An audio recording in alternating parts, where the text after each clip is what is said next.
आज সেই দিন মুক্তিনাথ দেখব। বাইক পুরো রেডি। এই হোটেলে ছিলাম, হোটেল টাক অ্যান্ড ইয়াত্রী লেটেতে হচ্ছে লেটে ঢোকার মুখেই হোটেলটা পেয়েছিলাম। ভালো হোটেল, খুব সুন্দর, পরিষ্কার পরিচ্ছন্ন। এইদিকে স্নো ক্যাপ মাউন্টেনে। তো চলো বেরোনো যাক। মুক্তিনাথের উদ্দেশ্যে বেরিয়ে পড়েছি। এই আমার প্রায় 9টা বেজে গেল বেরোতে বেরোতে। রোদ উঠেছে, সুন্দর দেখাচ্ছেও। এই বাইকার, নেপালি বাইকার ভাই,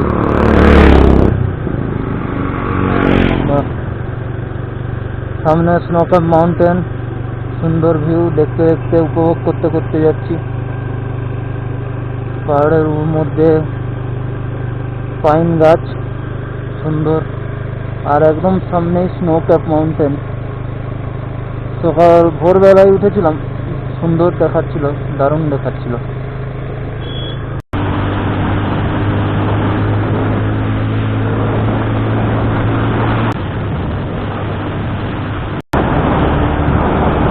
খারাপ ভালো সবই আছে। এই আমার দাদা বিহার থেকে এসেছে, মুজফ্ফরপুর থেকে। খারাপ রাস্তা, এটা river crossing.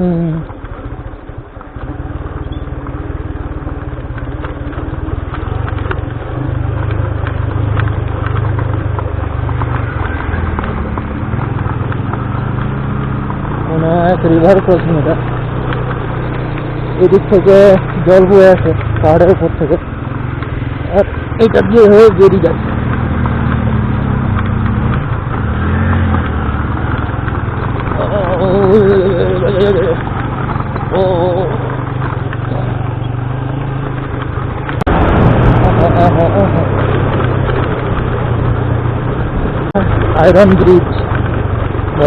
Iron bridge cross করলাম।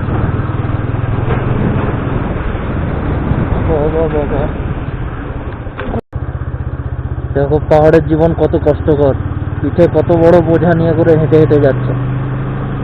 খুবই কষ্টকর। আমরা ঘুরতে আসি, 2 দিন ঘুরে চলে যাই, কিন্তু এখানে লাইফ লাইন খুবই কষ্টকর। উপরে প্লেন যাচ্ছে, জানি না কোথায় যাচ্ছে প্লেন। স্নোক্যাপ মাউন্টেন একদম সামনে, সব মিলিয়ে দুর্দান্ত। বাস বৃষ্টি না হয়ে যায়, বৃষ্টি হলে বাস অ্যাডভেঞ্চার করতে এসে অ্যাডভেঞ্চারের পুরো মুড নষ্ট হয়ে যাবে।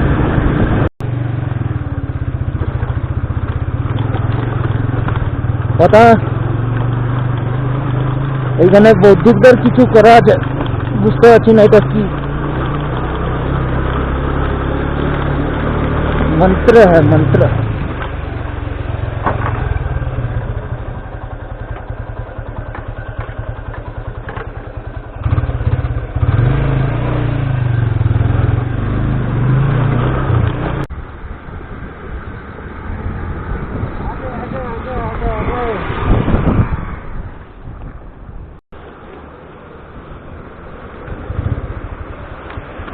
Water crossing.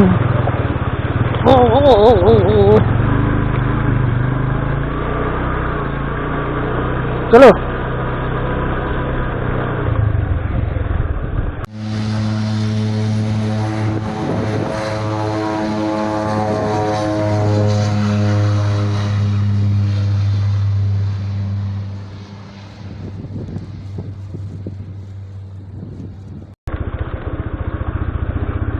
জনসন এয়ারপোর্ট পেরিয়ে এখন জনসন টাউন ছেড়ে আগের দিকে মুক্তিনাথের দিকে এগিয়ে যাচ্ছি।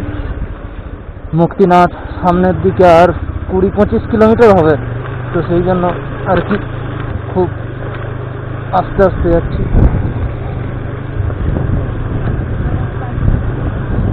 ডান দিকে নদী বয়ে যাচ্ছে। জনসনে প্রচুর হোটেল আছে, আর বিদেশি খুব প্রচুর। এখানে বিদেশিরাই বেশি ঘুরতে আছে, মানে ইন্ডিয়ান ছাড়া আর কি, আমরাও যদিও বিদেশি, যেহেতু আমরা ইন্ডিয়া থেকে এসেছি। বিদেশিরা গাড়ি, বাহ।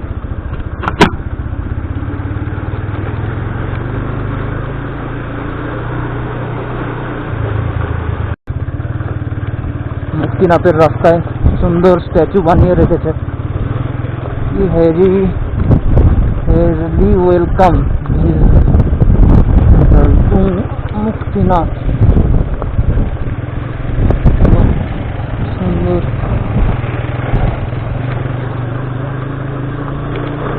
রাস্তা, বাম্পার রাস্তা, বাম্পার।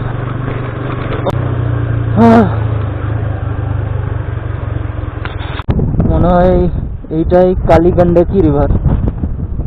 ব্রিজ করে দিয়েছে, ওই পাশে হ্যাঙ্গিং ব্রিজও আছে।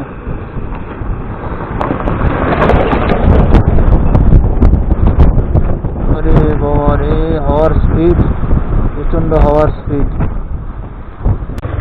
তো এটা মনে হয় বন্ধ হয়ে গেছে, এটা আর চালু নাই। वेलकम टू ढाकार जोन। ठीक ठाक। पेन हो रहा है बस। पेन हो रहा है? हाँ, पीठ में? पेट में। हाँ तो वो तो होना हाँ, है। बस ठीक हो जाएगा। ठीक ठीक, भगवान के आशीर्वाद से हाँ सारा दूर हो जाएगा कष्ट। वापस आने के टाइम देखेंगे ना, क्या? वापस आने के टाइम तो इधर से ही जाना। वापस आते हैं तो देखिए, हाँ? वापस आते हैं।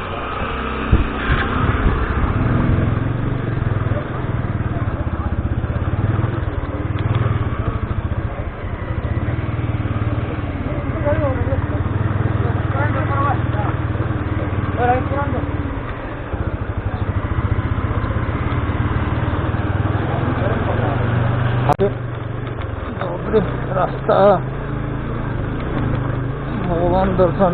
আমি এমনিতেই নাস্তিক, ভগবান দর্শনের জন্য এত কষ্ট করে চলে এসেছি। আমি এসেছিলাম বরফ দেখবো বলে, কিন্তু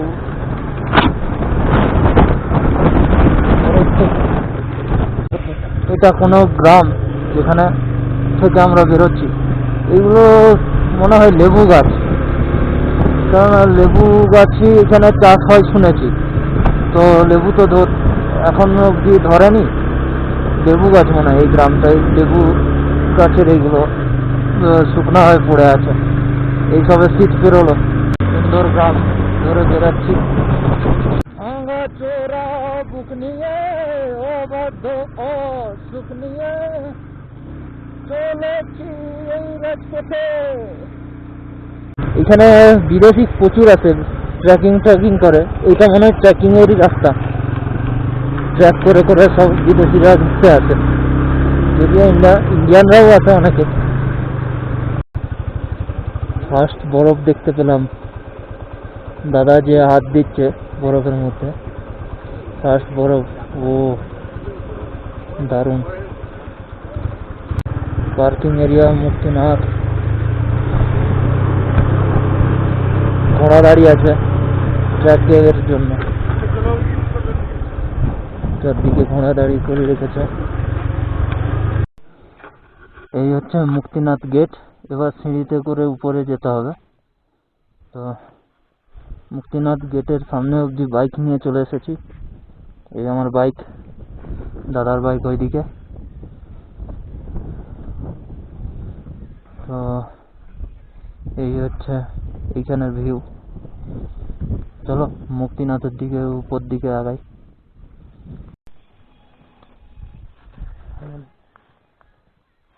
ড্রাই অ্যাপেল এখানে দাদার দোকানে দেখছি সব কিছু।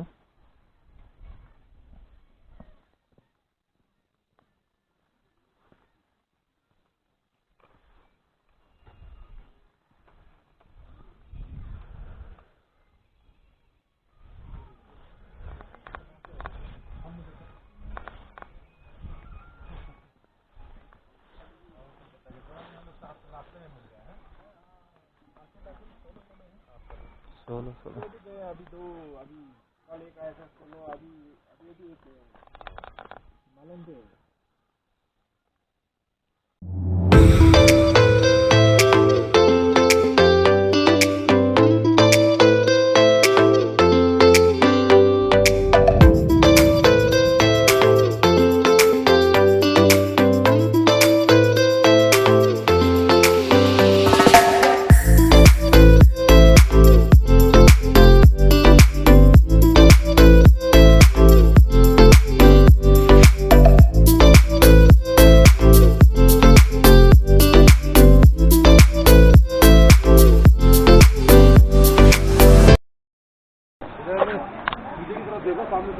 সামনে আমার মুক্তিনাথ টেম্পল,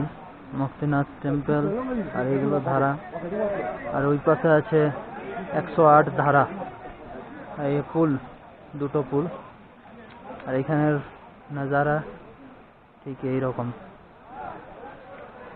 তো আমার অ্যাকশন ক্যামেরার ব্যাটারি শেষ, যতটা হচ্ছে আমি দেখিয়ে দিচ্ছি।